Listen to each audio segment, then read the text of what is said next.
เคยได้ยินบ่ผู้ใดมักล่ามักปล่อยพัวนั่นอายุสั้นบ่ยืนมักเครียดมักจมก็คือกันผู้ลือที่ฟังความพัวผู้นั้นแม่นอายุยืนผิวพรรณก็เซอะไส้ผู้ใดบ่ผิวพรรณบ่เซอะไส้แล้วแม่น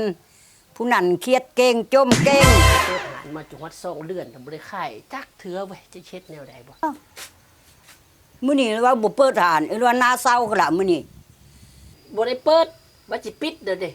เพราะว่าเปิดก็โอ้ยบ่ได้ขาย2-3 เดือนเด้อเด้ตั้งแต่เปิดมาบ่ได้ขายจักเถือจักสิเฮ็ดแนวใดเว้ยบ่ยากสันแม่ตู้สิซื้อซอยเป็นคนทำอิฐนี่ว่าเจ้าสิซื้อแทนนี่วะ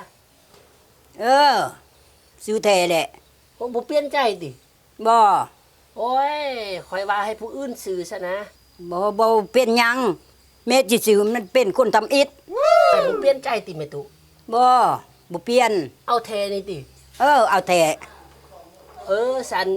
คันเจ้าจะเอาแทนนี่ข่อยสิมีโปรโมชั่นลดให้เจ้าครึ่งนึงเลยถือว่าเป็นลูกค้าคนทำอิฐโอเคบ่โอเคหารลูกนี้มันขายหยังเกินราคาถูกจะเอา2อันเรื่องราคาบ่ต้องห่วงสำหรับแม่ตูนี่จะลดให้พิเศษตกลงมันขายหยังบ่ลูกนี่เปิดหานขายโรงศพฮะขายโรงศพเบาเอาจะลดราคาพิเศษดิรุดก็เบาโอ้ยพิเศษเลยได้ขายเด้อน่ะนี่ขายอันนี้แม่นี่ขายอันนี้เงินอีหยังล่ะอันนี้ก็แจ่วปลาบำกุ้งตองรองนี่อันนี้น่ะเอาโฆษณาหั่นว่าอันนี้น่ะแซ่บอยู่วะแซ่บแท้นี่บ่หรือว่าโฆษณาซื่อๆติบ่แจ่วกุ้งปลาบำกุ้งตองรองแซ่บแต่เนาะเรื่องอาหารการกินนี่เพื่อมักนี่ก็แม่นแซ่บเพื่อบ่มักนี่แม่นบ่แซ่บ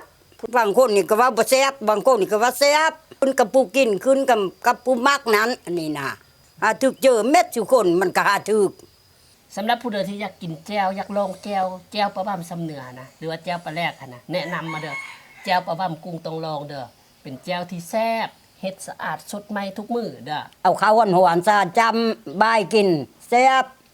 โดยเฉพาะข้าวไก่น้อยเนาะมาจ้ำนี่คักสุดเด้อแจ่วกุ้งต้องลองอย่าลืมเด้อสั่งไปกินกองน้อยก็มีกองกลางก็มีและกองใหญ่ก็มีเด้ออย่าลืมกุ้งต้องลองที่1ของสำเหนืออย่าลืมกุ้งต้องลองเด้อเจ้าบาบามจำโนคมเนอะ